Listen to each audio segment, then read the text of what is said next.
Howdy crew, got another unboxing for the welding rig. Let's get to it. Howdy crew, I'm William Morris, President and CEO of the Welding Cowboy Corporation, certified licensed welder and owner-operator of a welding rig based out of Los Angeles, California. On here I'll be going over welding knowledge, what it's like to own and operate a welding rig, welding blueprints, welding math, welding equipment, and so much more. Welcome to the channel. I'm William Morris, the Welding Cowboy. Another unboxing, always exciting. It's always fun getting stuff in for the rig. Go ahead and cut these piece of the tape. Get this gridiron opened up.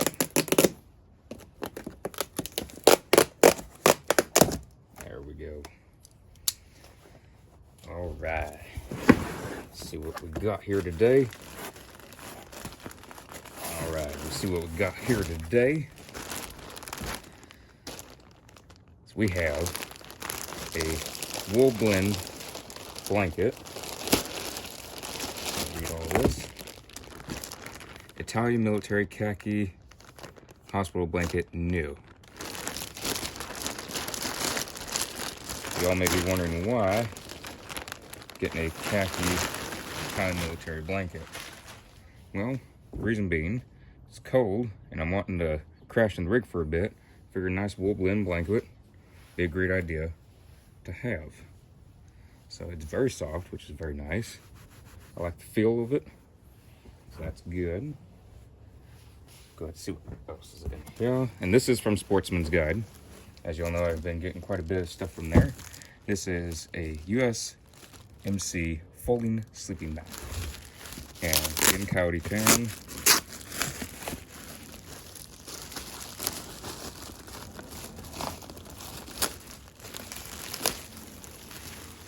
There are two of them in this pack. It does come as a 2-pack, it is listed as that. And so, Justin J. These are used. And it does say that when I bought them, as you can tell from the wear and tear on them. But nothing I can't not live with there. Everything looks, just trying to go over it really quick. It's gone, but I don't care. Just gonna open this one up. Justin J's. And everything's looking fine. Going through it really quick. Trying to show what it looks like as well as inspect. Everything looks great. This one's a little bit better condition.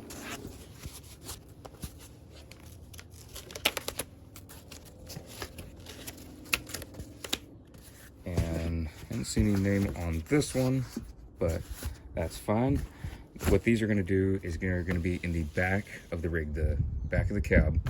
And so that way, if I need to crash for a bit, I can have these folded out, makes things a little bit softer. I've laid in there already, and it's not too bad as it is, but I'd rather it just be softer, especially after a long day. If it's a, I don't know, 12, 14, 16-hour day, and laying in the rig, I want it to be as comfortable as possible before doing a long drive home.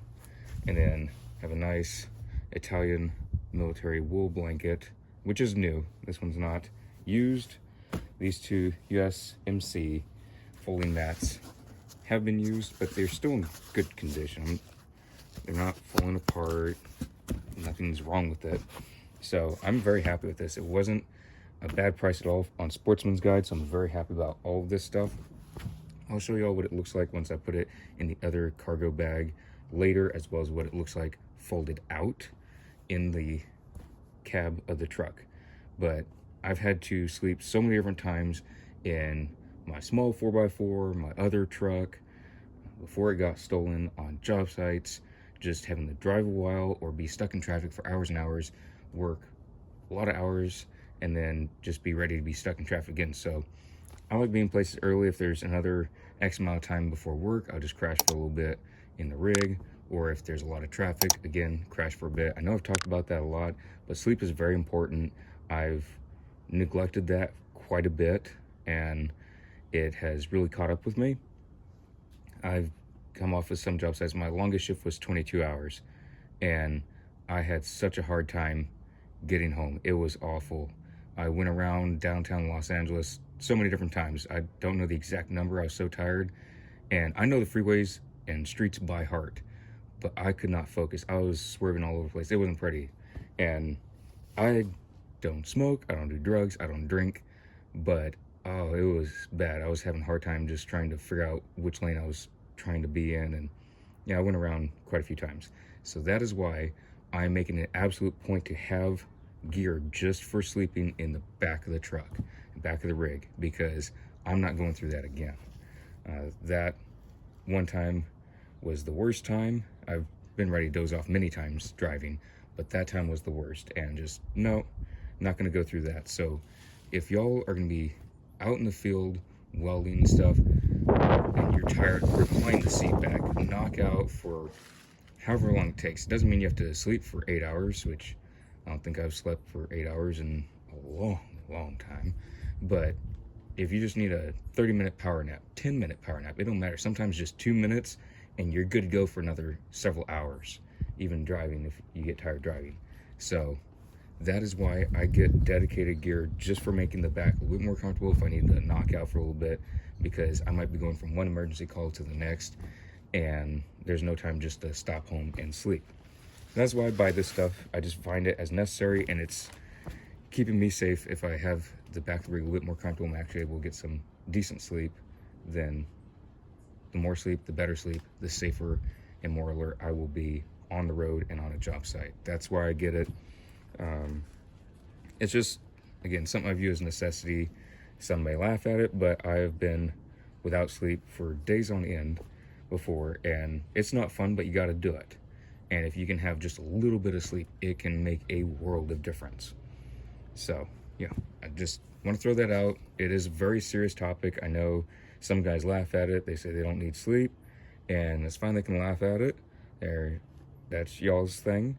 But to anyone getting in the welding field, make sure you get sleep, or find that extra break. If you have a break, don't be talking to the other guys. Don't be fooling around, playing games on your phone. Sleep. I've been in downtown LA where my breaks consisted of sleeping on a stack of 2x4s, a huge stack of 2x4s, and that was like a soft, feathery bed to me. Just clunk out for 10, 15 minutes, back to work. So, and obviously there's no padding, there's no blankets, it was just 2x4s. Just lay on top, knock out, have an alarm set, and ready to go. So, very serious topic that I don't believe is talked about near enough for any of the trades, but also especially for welding. Y'all need to get some sleep, even if it's just a little bit. Knock out in the back of the truck, knock out on a stack 2x4s, whatever it takes, and then you're good to go for a bit. See y'all in the next vlog.